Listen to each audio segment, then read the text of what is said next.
All I'm saying is when they kill him and leave the heat on for us, the place is freezing. And maybe we'll meeting in the alley out back. You could deal with it for one night a week. If I freeze to death, it's on you, man. I need more inside than it is outside tonight. See, that's what I'm saying.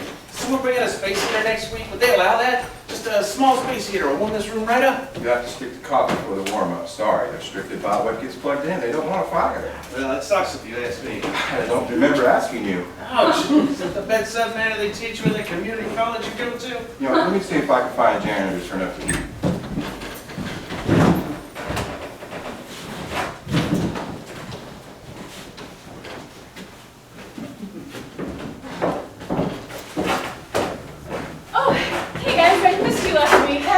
I almost didn't make it here this week. My car wouldn't start and telling me it's the alternator or something. There was no way in hell I was going to take public transportation.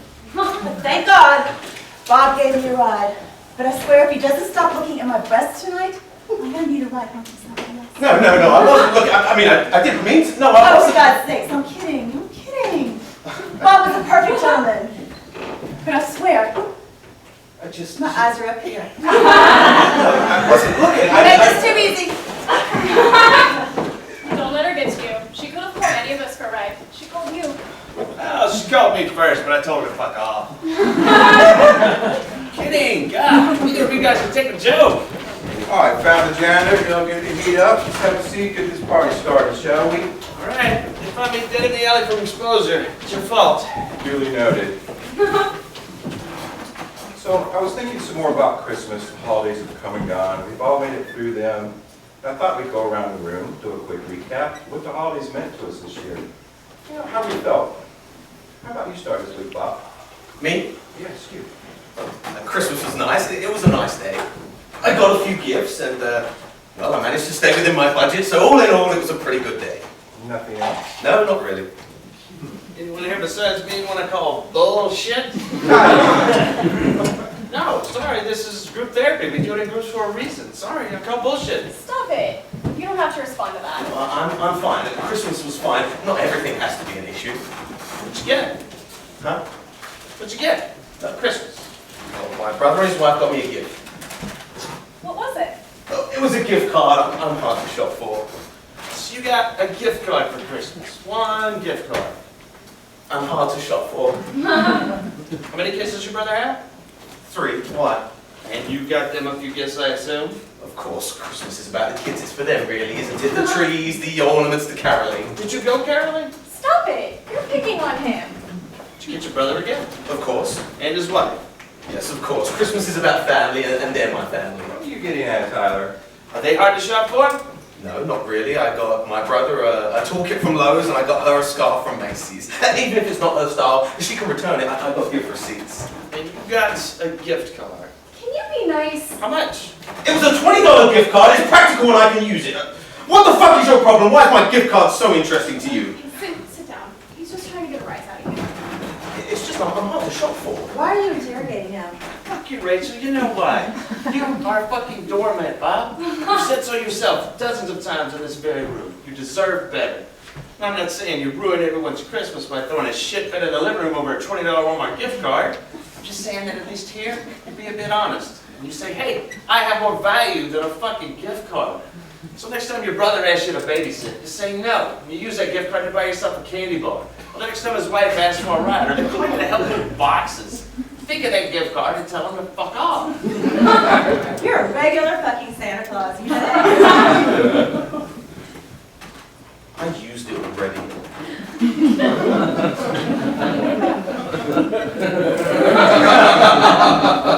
It wasn't even a $20 gift card. It was a gift card for $19.40. I started out as a $25 gift card. Someone had used it. It was a re-gift. The kids. I really do love those kids. They had stacks of gifts. There was no room under the tree for another thing, really. And they were opening presents, and there was wrapping paper everywhere. It was a beautiful sight. Then I opened my one gift, the gift card. It felt silly. It felt like the kid that Santa had forgotten. But I told myself, Christmas is for the kids, it's for them, right? And I made it through that day thinking, what a lovely Christmas this is here with my family. Then a few days later, I went to Walmart, what the gift card was for, and when I checked out, realized that my gift was a leftover. Like, hey, we forgot about Bob, but let's give him this Walmart gift card. I don't even think we used it. I felt sick. Literally, I went behind the store and threw up. Get any blood on you? Blood. Blood? I'm sorry, I meant vomit. Did you get any vomit on you? No, why? It's just, as long as you didn't get any on you, you can go on with your day. A stick of gum and you're good as new. So, what's your takeaway from all this? Well, I guess I've got to stop allowing myself to be stepped on. We need to provide you the tools necessary to be more assertive about your needs and expectations. It's reasonable you didn't want to ruin Christmas and come off as ungrateful. It's also reasonable, knowing what you do for your brother and his family, you'd expect a bit more appreciation both during gift-giving times as well as in everyday life. You and I could work on this privately if you'd like. Hey man, I got you a Christmas gift. It's a bit late, but I think you'll like it. Really? Yep. It's a box full of fuck yous. So next time your ungrateful brother or his wife asks you to be their fucking doorman, you can reach into this box, pull out one of the many you have, and give them a nice big fuck you. Really, you shouldn't have so thoughtful and to think I got you nothing.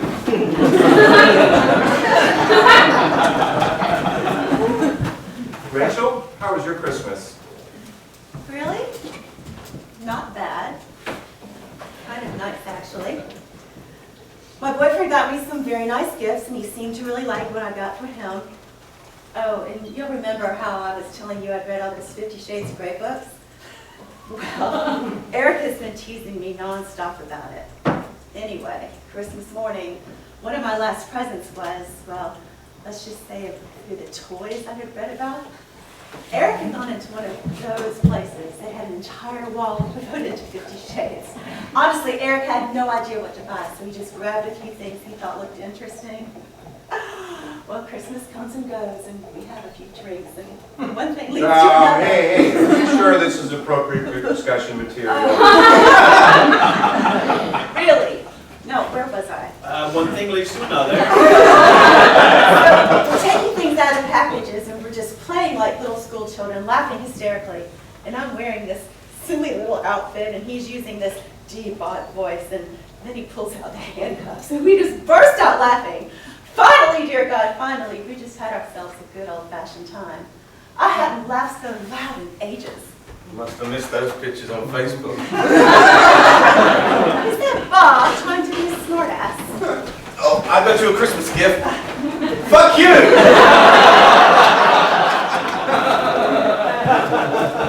Let's get this train back on track. Tyler, how about you share?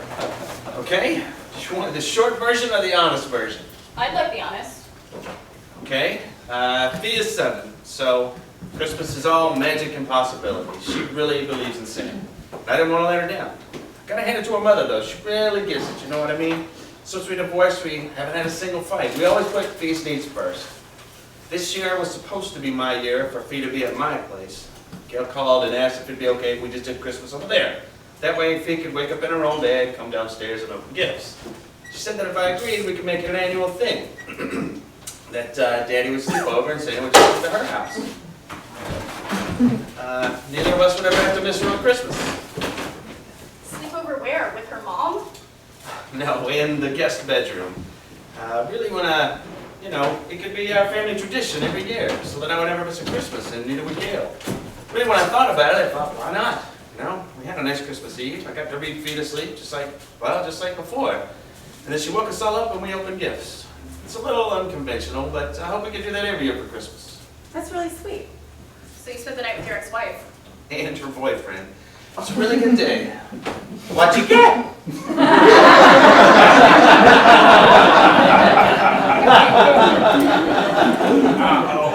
I'm hard to shop for.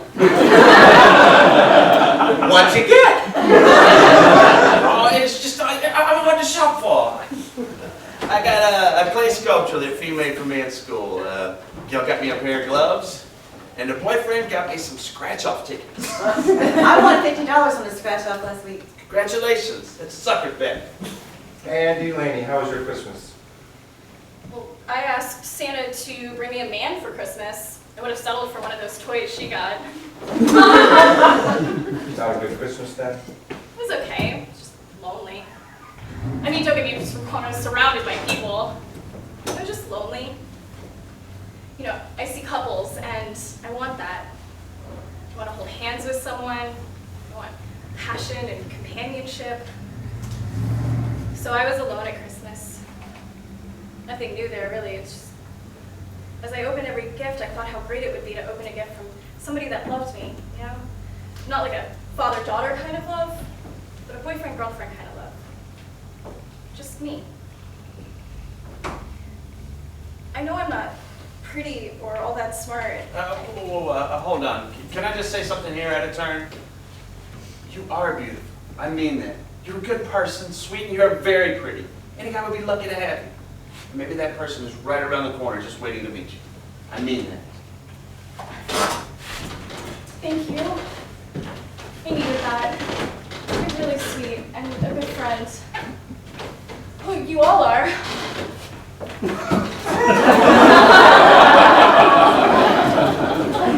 So we bring to us at every Christmas the ghost of Christmas past. For Bob, it's his ongoing feelings of self-worth or lack thereof.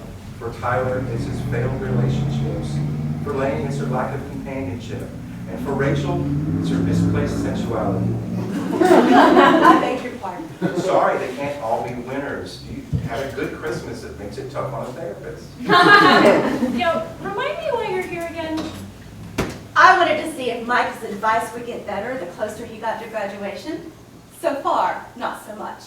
Let's just move on, shall we? Why don't we spend the rest of this hour discussing a memory from Christmas, or any Christmas, that seems to stick with you year after year. It could be pleasant or unpleasant, meaningful and deep, or light and easy. Just think back on your life, Christmas past. Tell us a story that you find interesting, memorable. I have one. It was a few years back on Christmas Eve. I was in an area of town I didn't know too well. I think I was going out to meet a woman or something. Anyway, she called and asked me to meet her or something. Well, that pot you smoked when you were younger is taking its toll. Maybe the details are kind of fuzzy, but I pull into this gas station. I needed to kill some time, so I'm watching this old guy through the glass. You know those crane machines? You put in some money, you move the claw, you push the button, the claw drops, and if you're lucky, you might win a stuffed animal. I love those machines. I hate them. I never win. Me neither. That's the thing, they're a scam. It's a sucker's game. There is a trick to it. I know the trick, so I always win. Always win? Now I call bullshit. No, really, every time. So what's the trick? If there's anything holding the toy down, any resistance at all, you can't win. The only way you can win is if you see, so when the guy fills the machine, he stuffs everything down in there just as hard as he can stuff it, so that all the stuffed arms and legs are intertwined. The only way you can really win is if you see a toy lying freely on top of the pile. So how do you always win if they're all stuffed down together like that? You don't play. That's the trick. You only play when you see a prize is winnable. Most of the time, I just walk right past the machine. Keep my money in my pocket. Sometimes, after all the suckers have spent lots of money and loosened the pile up a bit, see a winnable toy. Drop in the coins and I win the prize. So what happened with the guy? Yeah, right, the guy. So I'm watching this guy through the glass. See him drop a coin, move the claw, drop the claw, and come up empty. I can see the machine had just been filled that day because it is filled to the brim with toys and they're stuffed down in there tight. The way this guy's gonna win. There he goes. Another coin, another try, another failure. I watched him sink at least $5 into that machine. How did that make you feel? I guess I felt pity for the guy. No, I'm lying. Usually when I tell this story, I tell people I felt pity, but really I didn't. You know what I felt? I felt angry. Angry? Why would you be angry with it? Because it was a repeated motion. He would slowly drop the coins in the machine, and then he'd move the claw back, and he'd move it to the side. Watching his stupid face trying to adjust the distance, where to angle the claw, it made me, I don't know. And then he'd push the button, and it would lower onto the prize, and there would be this momentary look of excitement, like he was about to win, like for one time in his sorry life he wouldn't be a loser. Then the claw would come up empty. And he had this dejected look on his face, like he had just confirmed how pathetic he'd allowed his life to become. I'm not kidding. I watched him a good solid 5 minutes before I walked into that gas station. It was freezing out that night. Did you speak to him? I walked in just in time to see him put his last of his coins in the machine and stood next to him. Of course he lost. He was a loser. He looked up at me and said, "I was only trying to win my granddaughter Christmas." Like Christmas was something that could be won. And then he added, "They're going to be so disappointed with me." I smell the alcohol. See the grime that comes from living poorly. So he was poor. You were angry at him for being poor? No, that's not it at all. I was angry at him because he was a loser. Because every single bad decision he'd ever made in his life had led him to this piece of shit gas station, a lousy part of town, blowing the last of his cash in a misguided attempt to be a Christmas hero. You should wonder how many times he let down his family before. How many Christmases he'd come up short, how many promises he'd broken, how many times his family had to pretend it was okay when it was not fucking okay at all. He'd probably blown $10 trying to win that stupid stuffed animal when he could have used that money on a $2 coloring book and a cab ride to his son's house. Sons. Sons, daughters, fuck should I know, his kid, his grandkid. He could have used that money and gone to Goodwill and got himself a warmer coat so he wouldn't freeze to death in the cold. But instead, our hero continues his long tradition of letting down the family, and this Christmas wasn't going to be any different. Show up empty-handed with a long story of how life had cheated him out of his prizes, smelling of liquor and needing a shower. Merry Christmas. So yeah, I was angry. Angry at him. No one's going to accuse you of having too much compassion. Fuck you. Hey, let's tone it down a notch. She knows. We're cool. We're cool. So how does it end? Huh? Your story, how does it end? You know, it's funny. I've told that story a few dozen times. Usually it ends with me being a good guy and winning him a stuffed bear or giving him some more money to buy a real gift. How did it really end? Just drove home. What about the girl you was going to meet? No, that can't be right. No, I went home. I was still married then. He was only 2, maybe? So I went home, got showered, kissed me, and put presents under the tree. Think about what I should have done. I remember thinking how lucky I was that V was in my life. Should have done something to help that guy. Your dad was an alcoholic, right? Something like that. Maybe that's why you... Clear as day. Transference. You are an awesome therapist. Shining star at your community college. I am cured. Very funny, and it's a state college. Satellite campus. State college. Well, I'd like to tell my story now, if that's okay. Sure, Bob. It's a nice story, and I don't know why, but I was reminded of it for some reason at Christmas. When? Christmas Day, when the kids were opening gifts. This is before or after you opened up your $18 gift card. Tyler. It was before, and the gift card was $19.40. Thank you very much. Please go on. My brother looked at his older daughter. It was just a look between them, or should I say from him. She'd just done something kind for her little sister, and he just flashed at this look, you know. But in that single look, he just showed out so much. I felt something just watching it, and I could tell that she kind of just basked in the glow of it. What did you feel? A kind of longing, like I'd had it and missed it and wanted it again. I know it's silly, but if I could have had anything for Christmas, it would have been that feeling, gift wrapped. But you know how it feels. I mean, you felt it before. Oh yeah, sure, it's been a while, you know. A look like that can only come from your dad. It's not a look that you can get from a brother or a friend. You just can't get it from anyone but your dad. What about a boyfriend? I was married for 8 years. I sure as hell never got a look like that from my wife, but who knows? Now, that look from your brother to his daughter, it had to mean something to you. But when was the last time your dad looked at you that way? My dad passed away when I was 13. I'm sure there was good times between us, but the last real time I can see it clearly. I was either 11 or 12 and I was in the Scouts, and we was doing some kind of service project at the park down the road from our house. And there was a little soccer field and there was stands either side of it, and there was a swing set, so we cleaned off the rust on the swing set and we sanded down the stands and we painted them. That's nice. Your dad was proud of you for doing a good deed. Well, the Scoutmaster took me home. I thought whatever I was doing was super important, because as I scrubbed away, my hands got all blisters and the blisters broke, and then I scraped up my nut, it was pretty bad. So when we got to the house, the scoutmaster told me to wait in the car while he explained to my dad what had happened. I think he was worried that my mom would freak out seeing my hands were bloody.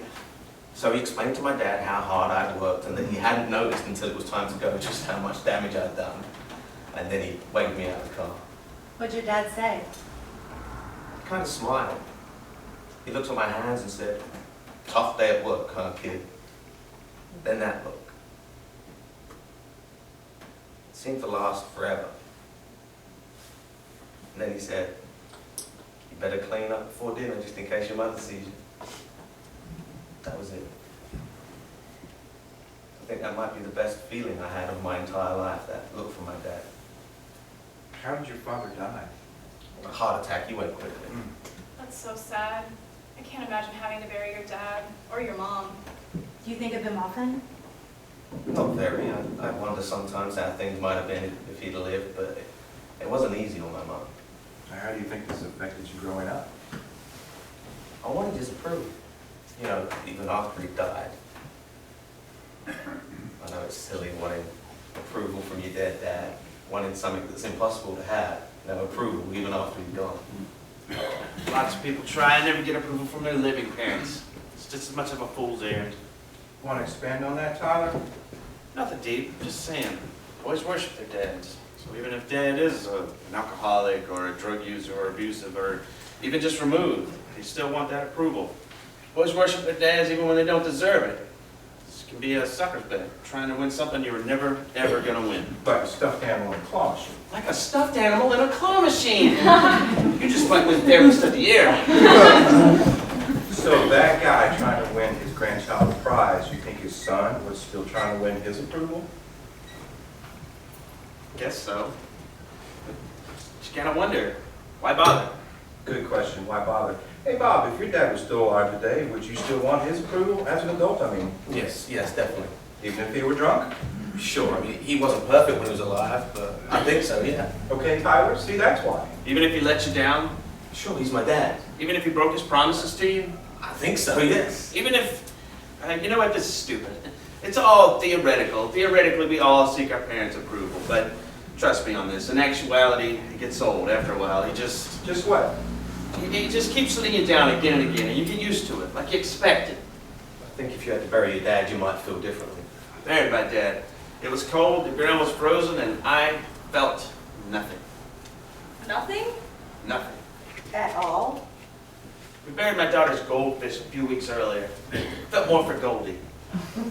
Well, I felt something when I buried my dad. I felt a lot. Well, you were lucky then. Lucky to bury my dad? No. Lucky that he was a good guy. He was a good guy, a decent guy. I mean, he wasn't perfect, but he was a good man. I bet he was. I would have liked to have met him. Yeah. Wayne, how about you? Care to share? Mom and Dad used to tell me they had to discuss Santa, and they kicked me out of their room so they could have sex. My God, that is hilarious. I mean, they thought I had no idea, and I probably didn't until I was like 11 or 12. When I figured it out, I was just blown away. They weren't discussing Santa at all. They were doing it. You know? Well, that certainly puts an ugly spin on Christmas. It's a wonder you didn't grow up a mass murderer. Or a pervert with Santa issues. Seeing Santa gets you horny? No! Sit on my lap, little girl. Tell Father Christmas what you want. Gross. I got a little present for you. Very little, I bet. Let's get back on topic, shall we? Gonna find out if she's naughty or nice. Oh, Santa, I've been very, very nice. Not a little bit naughty? Not even a little bit. Still want me on your lap? Well, what's it gonna be, Santa? No naughty, all nice. All nice. A potential to be naughty. 100% nice. Not even a propensity to be naughty? I'm nice. I'm uncomfortable. This right here is making me a bit.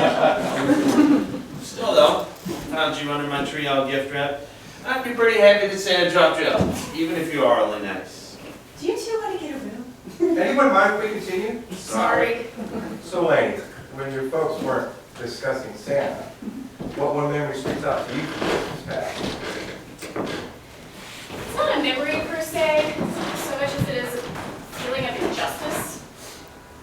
know I'm an only child. I always thought it was so unfair that my mom got to sleep in a bed with my dad and I had to sleep all alone. I'm not sure exactly when it started to bother me, but if I tried to crawl into bed with him, they'd just shoot me back to my room. Well, you can't really have your child sleep in your bed with you, now can you? Yeah, I know that logically they did the right thing. I just felt so alone sometimes at night. Well, did you ever ask Santa for a brother or sister? Every year. Which did you want? Which what? A brother or sister? I think I wanted a brother more often than I wanted a sister. Did you want a big brother or a little brother? What's the difference? For you, there might be no difference. For Lainey, it makes a big difference. A big brother. What are you getting at? Hang on, Rachel. Lainey, what would a big brother do for you? Well, he would be there. When I was lonely, he could talk to me, protect me, he'd play games with me. And what do you think that represents? I guess I saw myself, in terms of my family, as incomplete. Like, my mom had my dad, so I needed one too. You must have hated your mother. No, not at all. Why would you say that? No, just that you was competing with her for your dad's attention. Oh, no! Ew! No, I didn't want my dad. I wanted a partner. Well, can you see that? Feelings from childhood form the way you act as an adult. Wait, can we get back to me for just a minute here? Sorry, but what did you mean exactly when you said there'd be no difference for me if I had an older brother or a younger brother? What would a big brother mean to you? I'd get his hand-me-downs. And what would a little brother mean to you? He'd get my hand-me-downs. Do you see the difference? Not really. That's because there is no difference. For you anyway, it's all about stuff. Well, Well, there were times I wanted a sister too. And sometimes I wanted a little brother or a little sister. But at Christmas time especially, I wanted a big brother. He was someone I could trust, who would look out for me. Talk to me when I was lonely. When I was afraid he would make me feel loved. Even today, I think that's what I want more than anything. Partner. And I just can't figure out why that's so hard. Is it so much to ask to have someone to see right before I close my eyes to go to sleep and then wake up next to you in the morning? I don't understand why that's so hard for me. So when I go to bed alone, I go back to being that little girl. All alone in her bed, sad because the world's unfair. I think we all feel that way sometimes. I can't tell you the number of times I've screwed some guy just so I wouldn't have to go to bed alone. I wouldn't know. Well, not consciously, I mean, but surely you've traded sex for intimacy. No, I haven't. My turn to call bullshit. I think we've all done it at least once. I mean, even me. Well, I haven't. Not even a little. I'm a virgin. No way. Seriously? You guys don't laugh at me. I'm feeling very vulnerable even admitting this. We won't laugh, it's just a bit uncommon. Look, I've had my chances, okay? It's not like I'm saving myself for marriage or waiting until the one. Not anymore, anyway. Look, in high school, I told myself I'd be a virgin bride. And then in college, I figured I might get up to the right guy, but he'd have to be the person I was going to spend the rest of my life with. And then after I graduated, I decided if a reasonably nice guy came along, I might get it up, but he had to at least have the potential to be husband material. Well, most guys aren't willing to wait. Well, heck, in another year, I'd probably be willing to give it up to any guy that would buy me a coffee. I'll buy you a coffee. I think I've got some money on that gift card. Look, I didn't mean for my life to end up this way. I look back at my past and I see my future kind of alone. You have control over that. Alone or not, you control your future. Is that true, really? Man, I think she can only control herself. So she can choose to push people away, or she can choose to embrace people. She can choose to hug someone or to punch them in the face, but loneliness isn't something one person controls. It takes two. Lainey, what would you say to that? Well, I think I choose not to be alone. Being alone sure does choose the shit out of me. So you feel that Tyler's right. Partially, yes. I don't know. Maybe I try too hard. Maybe my standards are too high. Maybe by trying so hard not to be alone, I end up alone. Maybe. So that's your advice? Don't try so hard? You're right. Who else has some advice for Laney? How about this? Lower your standards and let me buy you a coffee. How about you stay just the way you are? You're perfect. The right guy will come along. Really? When? How about next time you meet a guy, you quit looking back on the past and just be in the moment? Don't look for someone to be the father or the husband or the brother. Just look. You are who you are, and it's a sweet, caring, loving person. So don't change that. Just stop looking forward and stop looking backward and just take moments as they come. My advice sucks too, huh? You were onto something, at least I think you were. I think it has to do with not letting the past get in the way of your future. Amen. I think it's funny what we remember and what we forget about Christmas past. I can remember wanting a bike for Christmas, but I don't remember if I got it or not. I can remember my mother cooking for days, but I don't really remember much of our Christmas dinners. So what do you remember? I remember the feeling I would get hoping Santa would be good to me. Why don't we stick to an actual Christmas memory, something that really happened and stuck with you? This is sad, Okay, and I'm not really sure what to make of it. let's not worry about that, for now at least. When I was 15, my family lived in a tiny little house on the main street of town. It was Christmas time and snowing, and all the neighbors' houses were decorated with lights. I lived in a Catholic neighborhood, so all the lawn displays were just so tacky, if you could imagine, ghastly. We were watching TV, and there was this loud crash, and somehow a man had managed to flip his car onto our lawn. I ran outside first and helped the guy in the car.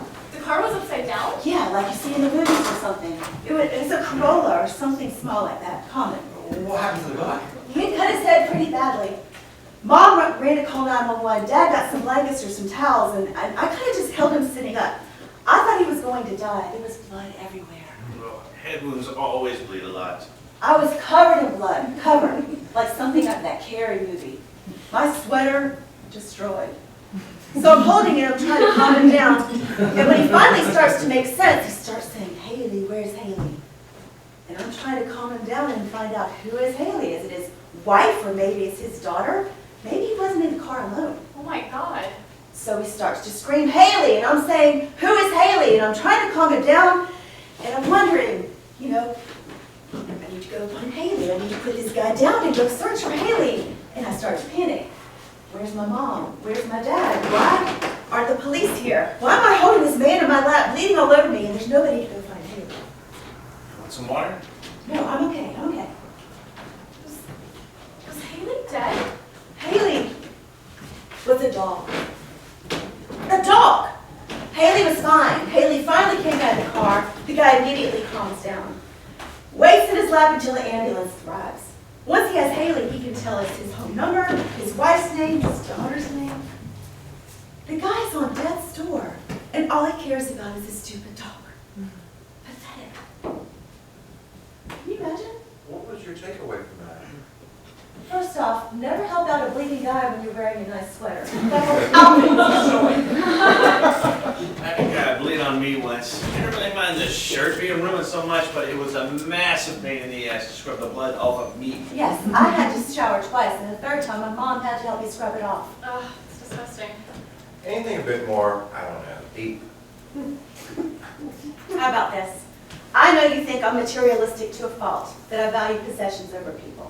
Yes, this has been established frequently. Well, I hope that when I'm dying, I have something more important to worry about than a stupid dog. Like what?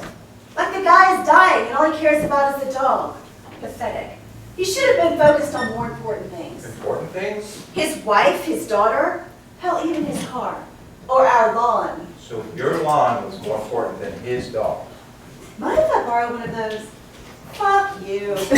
Yes, our lawn was more important than his dog. It wasn't our fault he was out driving in the snow in a piece of shit Corolla and lost control of his car. He was responsible, but wasn't taking responsibility. My outfit, our lawn, our blankets, our nice cozy night in front front of the TV, all ruined because the man lost control of his car. Never once said he was sorry. Never even apologized or offered to buy me a new sweater. Just sat there with a dog on his lap, bleeding all over me, saying, Haley's a good girl. Yes, she is. But that's a personal responsibility, accountability. My dad had to resaw that spring and we didn't even own the house.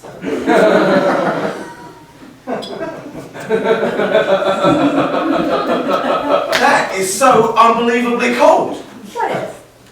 That! What you just said. What's even really cold is you don't even realize it.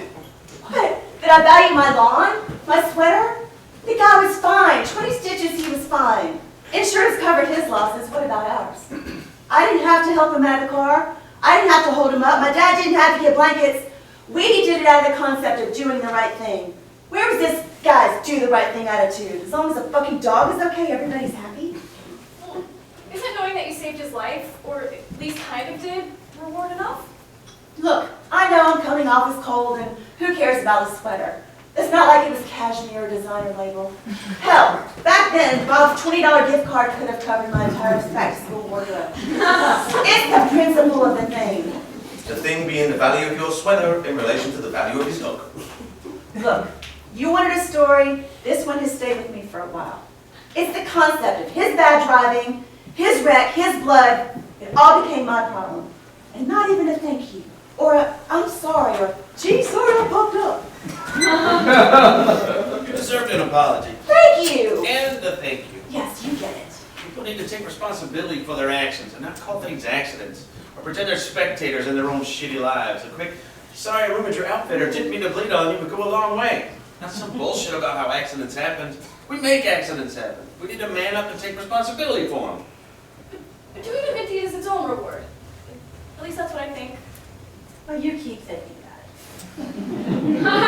What? So now I'm the bad guy?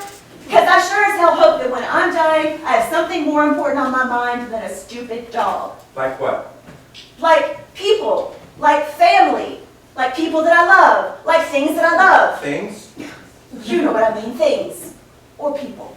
So if you were dying tomorrow, would there be any people in your life you'd worry about? Well, at the moment, my boyfriend, I guess. But there are. I get it. I'm working on it. You know I'm working on it. We all know. I get it. I like things. I want people out of my life.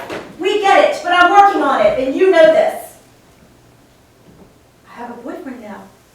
We spent Christmas together. He liked the things that I got him. He liked the things I got for him. So you had a good Christmas because you liked each other. I'm working on it. Yes. I have a boyfriend now. Congratulations. Remind me again, what did you introduce into your intimacy at Christmas? Those silly toys. It was a joke. We laughed about it. It was Things. things. Can you see the parallel? I'm working on it. How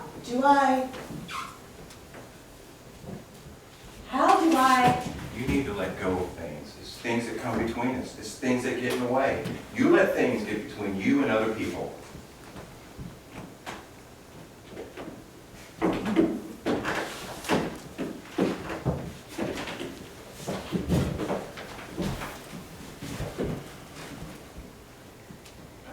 Still though, I think we can all agree that Go was a douche for not coming back and saying thanks, right? Yes, Tyler, we all agree you should have said thanks. Maybe a quick sorry would have been in order as well. Yes, Tyler. Just saying. Shut up, Tyler. It's about time for a break. My bladder's about to burst. My thoughts exactly. Now's a good time for a break, folks. Let's take 10.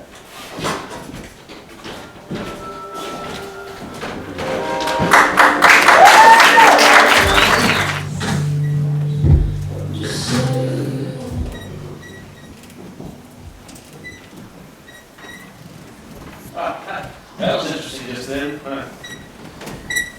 Hey, would you do anything new at home tonight? Normally I ask Bob, but since he's driving Rachel. Well, if you mind. No big deal. I'd be glad to. Thanks. Hey, was that weird before when I jumped on your lap? You can jump on my lap anytime. I know you're joking. Well, maybe not anytime. See, that's where it gets confusing. Confusing? Like earlier, when you said you wouldn't mind me gift wrapped under your tree, how you'd like to unwrap me, Did I say that? or when you tell me I'm pretty, Well, you are, kind of. when you don't tease me like we tease Bob or Michael or Rachel, I don't. so it's confusing. I'm sorry, I guess. Should I tease you more? No. No, like earlier, when you said you wouldn't mind unwrapping me, what did that mean exactly? Did I say that? If I did, I think I was kidding. Like, was it sexual or just a figure of speech? Look, I'm sorry if I said anything that made you uncomfortable. I didn't No. mean to. I wasn't uncomfortable, just confused. Well, I don't mean to confuse you. Think of you like Like a a I don't sister, know. like a kid, like a friend? Like, I'm not sure what you mean. You don't know what I mean. I mean, I know what you mean. At least I think I do. But, But, are we really doing this right here, right now? no, we don't have to. Look, No, it's okay, we don't have to. look, lady. Just tell me one thing. Sure. Have you ever thought of unwrapping me?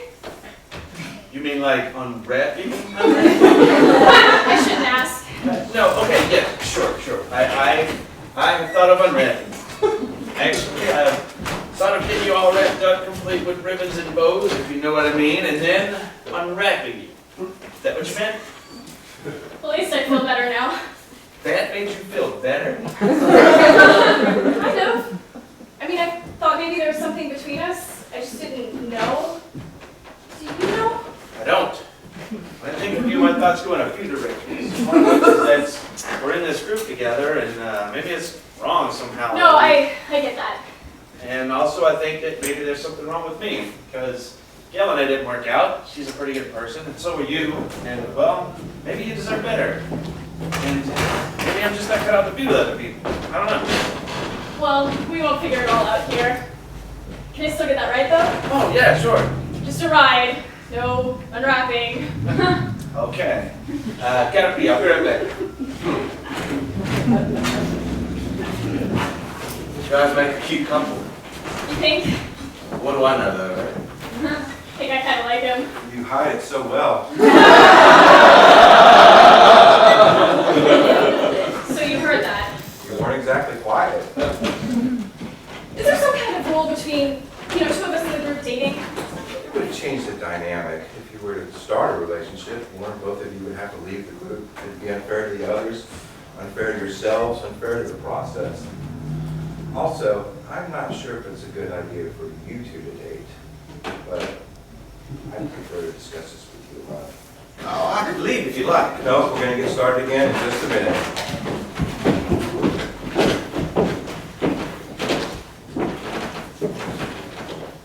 I have an announcement. How about we get started first? No. I'm leaving. Okay, are you okay? Yes, I'm fine. But I'm leaving. Well, do you need a ride? How do we get home? No, I'll get a cab. Mind if I ask why? Fuck you, Michael. So you're cured. I'm cured. Why the hostility? Because you know what, Michael? I'm pretty fucking good. So what if I like things? So what if I let things get in my way? What is the problem with that? How is it decided that things are the source of my sadness in life? I realized something. I've got it pretty damn good. Unlike Bob, I think highly of myself. Unlike Lainey, I'm in a relationship. Unlike Tyler, I don't have some deep, dark, hidden secret. Oh, for God's sake, you've been stepping around it for months. Let it out. I'm not a therapist, Michael, but Jesus, how are you missing all the clues here? Why don't we focus on you for a moment? Why don't we not, Michael? Why don't we admit of the 5 people in this room, I'm the least fucked up. Why don't you grab Bob by the neck and tell him, no way, I'll do it for you. Bob.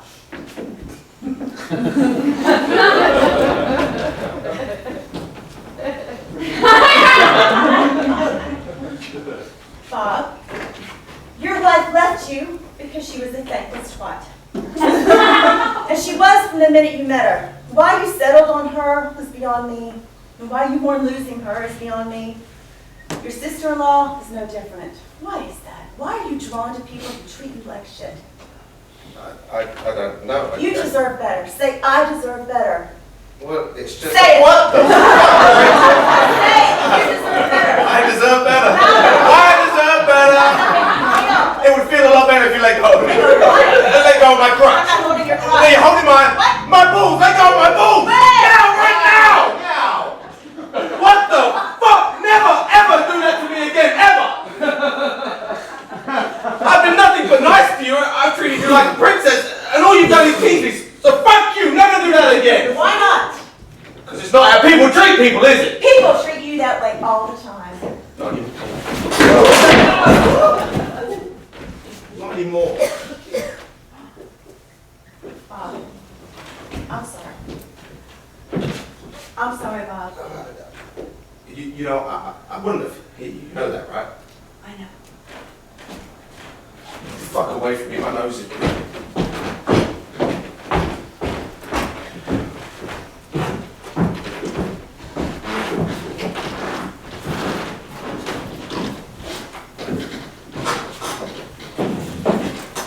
Maybe you should wait for Bob. This session didn't go very... Well, maybe we should start back next week. I won't be here next week, or the week after. Bob probably won't be back either. I just cured him in 5 minutes. More than this butt can say after all this time. I understand your hostility, Rachel, but... You don't understand a thing. You don't. At one point I thought you did, but now I realize I'm just more and more miserable being around you. We all are. We talk about how we feel, but nothing we feel changes how we act. And how we act is what we need to change. That's not true. I feel better. Better about being what? About being alone? About being a virgin? Does somehow talking about it make you feel less repressed?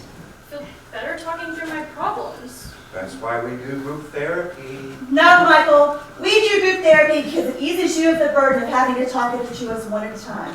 We do it because when things get real, when you get on the verge of something real with one of us, you can shift the focus to somebody else. What are you talking about? You never... Never? Like tonight when you finally got Tyler to talk about his father? Were you even listening to the guy, to his story, to what he was saying? He's practically screaming for you to dive in. But we dip our toes and move on to the next topic. So guess what? Here's a newsflash. Bob is cured. And you think that will cure Bob? No, I think sitting in a room talking about his feelings of helplessness is going to cure him. Your sarcasm is so endearing. You know what'll cure Bob more than anything he's gotten from this group? The box of fuck yous that Tyler gave him. Bob's a good man. He just needs to tell people when to fuck off every now and then. Bleeding stop.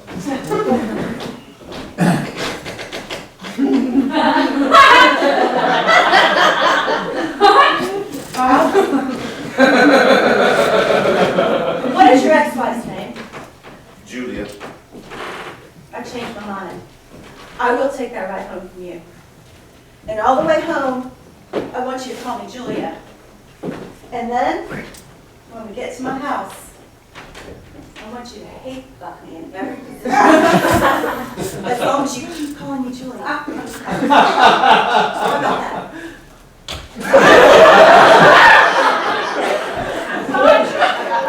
I'll get back to you, Virgin. I'm still fixing the holidays.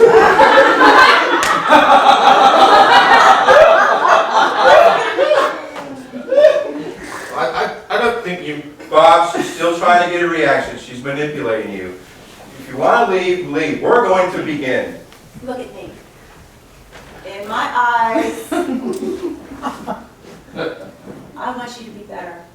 You deserve to be better. You're the only honest person in this room. So now we're all liars? This fuck is a liar. He's a fraud and he knows it. And this guy, lying by omission. And you, my love, you're the worst type of liar there is. What type is that? The type of person who lies to herself. So now I'm lying to myself.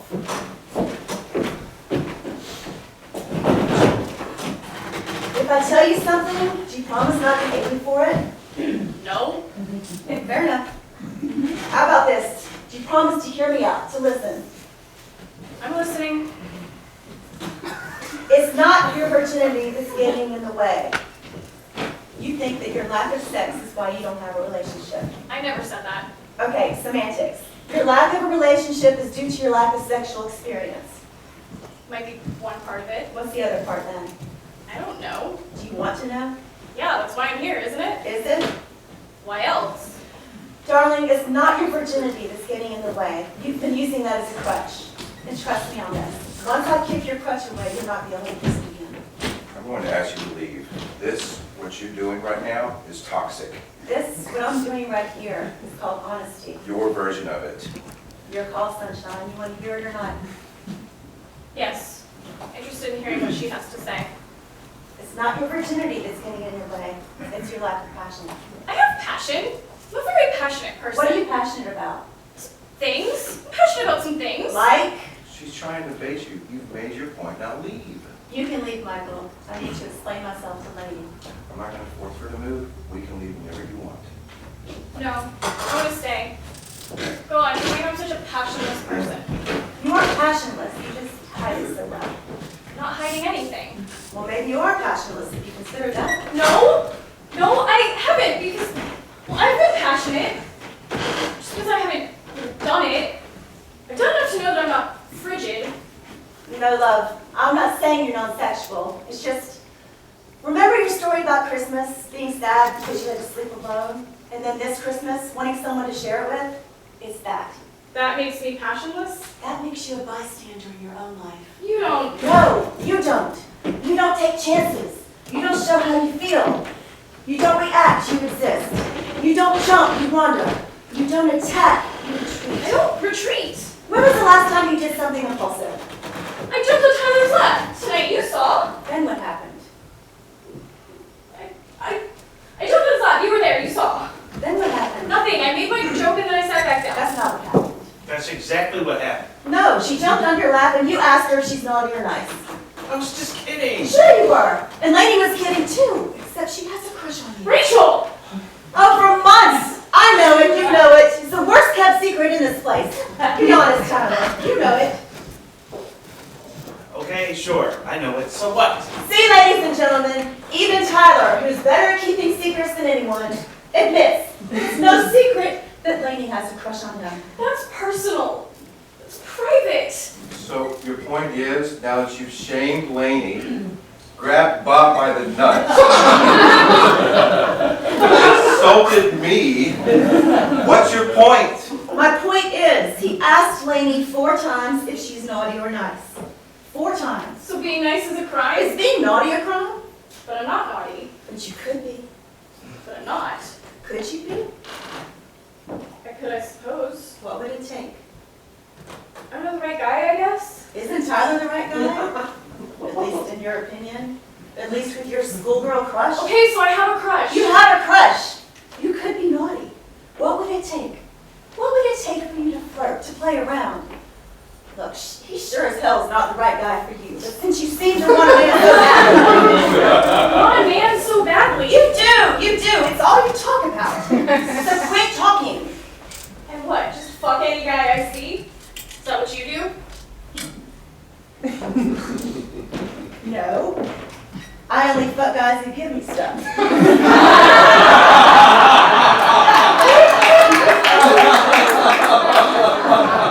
That's the problem, remember? Kind of makes me a whore. At least to you. And to be honest, that hurts just a little. But tonight I realized 3 things. 1, I like stuff. 2, I like sex. And 3, I like myself. You, on the other hand, dislike yourself. You never tried sex, and you crave a warm body beside you the way that I crave things. So it's real simple, sunshine. Stop sitting back and waiting for things to happen, and start taking life by the balls. Sorry, dear, no pun intended. You want him? Jump on his lap and tell him you'll be as naughty as you like. Trust me, he won't turn you down. You won't regret it. What if I do regret it? Maybe you will. Fuck should I know?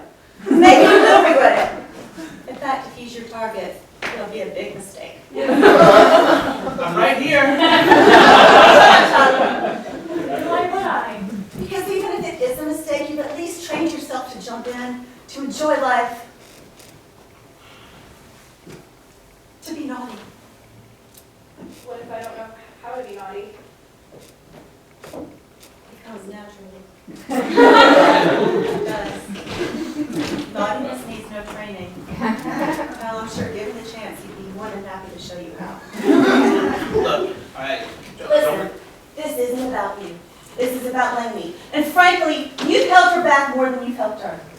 You knew she had a crush on you. You held it like a prize in your front pocket, secretly enjoying it. So, that's my secret. No, that isn't your secret. What's my secret then? Just a minute. I want you to give permission to yourself to make mistakes. To jump headfirst into the water. To make love. To be passionate. To be naughty. Can you do that? Oh, the theatrics, baby. I'm sure all the advice you give will make a huge difference in everyone's lives. Thanks. More than you did anyway. Honestly, if Bob mans up even a little bit, and Lane throws caution to the wind even a little bit, I will have made a difference. This group hasn't. So you'll be leaving now? I wrote this on break. Before you throw yourself at him, read these 3 questions. Now I can leave. Still want to get me that ride home? So, a lot just happened here. Do I still get to hate fuck you then? Bob, it's a metaphor. It's a metaphor.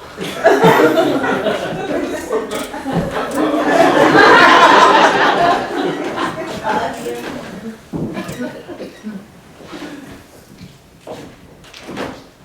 Do me a favor, and for the next few minutes, be honest. Michael,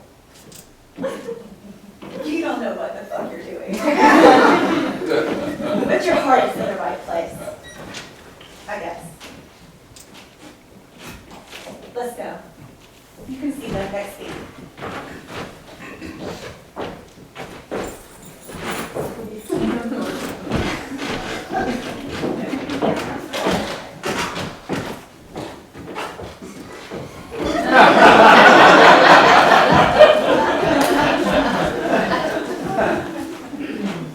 Occasional outbursts are not uncommon in group therapy.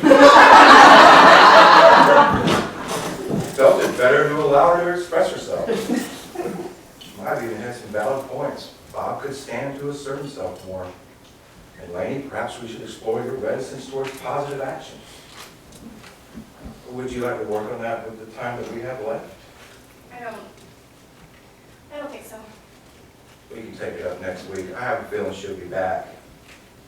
We can even get clarification from her, albeit in a calmer manner. She won't be back. What was on that paper? What makes you say that? Because she might have been right. About a lot of things. You know what, Michael? I'd like to ask another few questions. Well, Tyler, is that okay? Sure. Shoot. What happened between you and your wife? She and I we just stopped communicating. That could mean a lot of things. That could mean, It's bullshit. Rachel knew something. So why don't you try being honest? What happened between you and your wife? She's a good person, a good mom. She was a good wife. Father died. He was a horrible drunk. I had him over to the house a few times, and he said some things that were unforgivable to Gail. Gail didn't want him around the house. Your father wasn't welcome in your house? Not if he was drunk.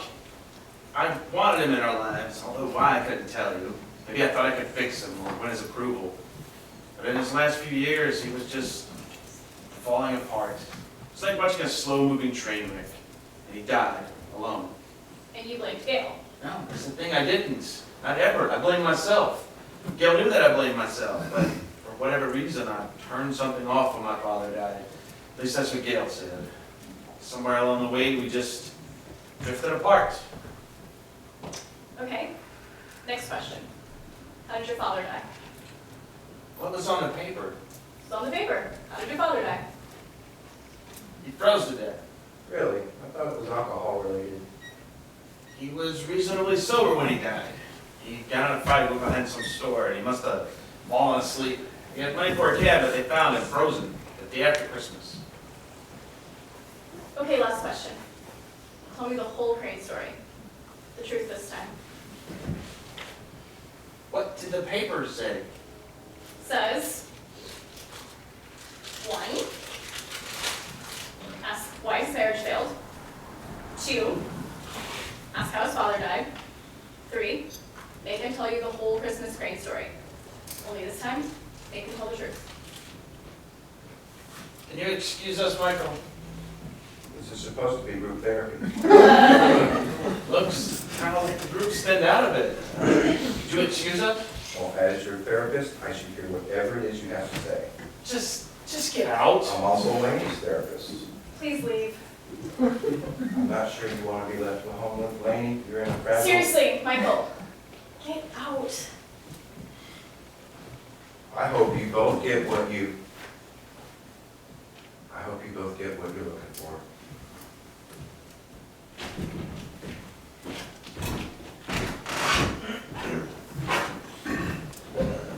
Well, What was the question again? tell me the whole Christmas Crane story. The truth this time. My father had a drinking problem since I can remember. For the most part, my dad was pretty worthless. As a father, he was just, look, my childhood son, take my word on it. Rachel said I needed to hear the whole story, so, For now, let's just leave it at, trust me, it's not important to the story. okay? Your dad had a drinking problem. Right, but here's the thing. When you're kids, you love your dad. Something inside you always craves his approval. And as you get older, that really doesn't change much. So, no matter how badly he treated me, I still wanted his love. And the truth was, he would never love me as much as he loved to drink. It's hard to say out loud. Do you need a minute? The year Gail and I got married, he came over to the house and he was loaded. He started screaming at Gail that she was a whore, she didn't deserve me, that she had tricked me into marriage. It was ugly. I literally had to throw him out of the house. And he just stayed outside screaming. Gail was mortified that the neighbors were seeing this whole spectacle. She called the police. She had your dad arrested? It's the only way he would leave. Believe me, it wasn't my idea of a good time. It wasn't the first time. It wouldn't be the last. They let him try out and then release him. To you, it probably seems like a big deal. To him, well, it's just a Friday night swing. So then what happened? So then, Gail and I agreed that my father was no longer welcome at the house. The deal was, I could see him whenever I wanted to, but at his place. So, for a while there, I was going over there every couple of weeks just to check in on him. But then, those old feelings of wanting his approval came back. Stupid, right? No, I get it. So, I came up with the idea that we could meet for dinner someplace. Neutral territory. I told my dad the deal. You show up sober, or we leave. And it worked. We meet at some restaurant, have a nice dinner, and go our separate ways. Now, I won't say Gail and he became friends, but once a month or so, be on his best behavior. I got to see my dad, almost for the man he could have been. Okay. So, when Gail got pregnant with Fee, my dad could not wait to be a grandfather. I'm not kidding. He called just a few times a week just to ask how Gail was feeling. Don't get me wrong, he was still a drunk, but it really seemed like he would try to be as sober as possible when he called. When Fee was born, well, you would have thought he died and gone to heaven holding her. That's surprising. I know, it was surprising. But, well, if it doesn't change its spots, right? So, we kept the rules in place. We could meet more frequently, still only for dinner, usually a few times a month. He'd call and cancel a couple of times, and I could hear that he was in no condition to see us, so when he came sober. I don't see what any of this has to Okay. Just before Christmas, after one of our dinners, as Gail was putting Fee into her car seat, my dad pulled me aside, told me that he had been punished long enough, and I was his son, that he would like to be able to join us for Christmas at our house. How did Gail feel about that? Gail was all for it. Felt like he really loved Fee. Maybe being around him was good for him. So I laid down the rules. I would pick him up, he had to be sober. Wanted him in new, fresh clothes, so I gave him some money to buy him. Enough to buy a suit. He asked if I could loan him a few extra dollars. He didn't have enough money to get us Christmas gifts. He didn't want to show up empty-handed. It was a heartbreaking seeing your old man asking for money like that, but it's also nice that he cared. He was thinking about something besides himself. It was like I was a little kid again, thinking about how great Christmas was going to be with my father, my wife, and my little girl. I don't think I've ever looked forward to Christmas as much, not even when I was a kid. I drove over to his house to pick him up on Christmas Eve. Knocked on the door, no answer.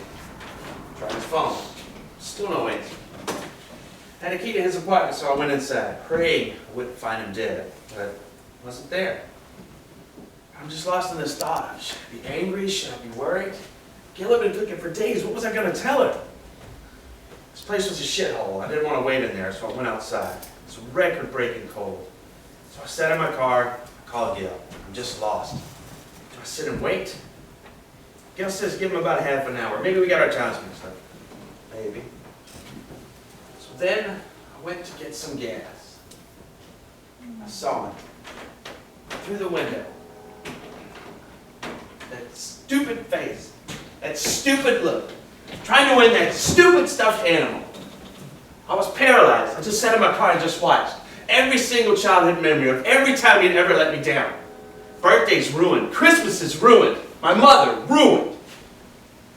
Did you kill your dad? I don't think I want to know how the story ends. We made it this far, let's see it through. Told the Crane story dozens of times. It's about time I told it right. I should have driven out of there and not looked back, but I just had to know. I had to speak to him. I walked into this gas station just in time to see him feed 2 more quarters into that machine. I could smell the alcohol, his failure. Not exactly sure when he realized I was standing next to him, but he knew I was there when that crane came up empty. He looked at me at the reflection in the glass and he said, I was only trying to win Feed Christmas. As if Christmas was something that could be won. What happened to the money you gave him? Who knows? I've never seen anything so clear in all my life. I saw my father for the loser that he was. I hated that man with every ounce of my soul. What did you do? I walked away. You. Walked away. Not a word. I turned on my heels and got out of there. I headed for my car. Oh, thank God. I thought you killed him. Yeah, see? He followed me out. Started screaming at me. Yelling that his life was somehow my fault. He was trying to get a rise out of me, so he just stood right next to me, just shouting every single abuse he could, cursing me out. First about me, and then about Gail. Were you yelling back? Not a word. He no longer mattered to me. He was nothing. I just stood smiling at him. Not even really paying much attention to what he was saying, just looking through him. Probably pissed him off worse. Maybe it did. Then he called my daughter a whore. Heard that. One punch. Never hit anyone so hard in my life. You see this? See that scar? I cut my hand on his face. There was so much blood. From a cut hand? No, a broken nose. Kaboom! There was blood everywhere. It was like a water balloon exploded. The last time he called my daughter a whore. Christmas Eve was kind of ruined. Christmas Day was a bit of a downer. I just wanted all the details, but didn't talk about it. I just didn't want to talk about it. Then he tried to get up to hug me. Can you believe that? Hug me? Him coming at me with open arms, blood gushing from his nose, but I pushed him back. Put a 20 in his hand and told him to call a cab and go to the hospital. I drove away. Wow. Wow. Glad you didn't kill him. You ever tried to get blood off of you? Christmas Eve was a bit of a downer. Christmas Day kind of sucked. Gail just wanted all the details, but I didn't want to talk about it. I just couldn't talk about it. If I had to guess, that's probably where our marriage began to fall apart. Christmas Day. And the day after, the police showed up to the house to tell me they found Dad behind that gas station, frozen to death. Oh my God, you did kill him. That's kind of what Gail thought, but froze to death. Yeah, but I gave a statement to the police just as it happened. It went down, they watched the surveillance tapes. It went down just like I said it did. Except, my father went back into the gas station, bought a 6-pack, and took it out back. I give credit where credit is due. We kept 5 out of the 6. Kept the 6th one, kind of a keepsake. You're kidding. How morbid do you think I am? Well, you did kind of kill your dad. Yeah, kind of.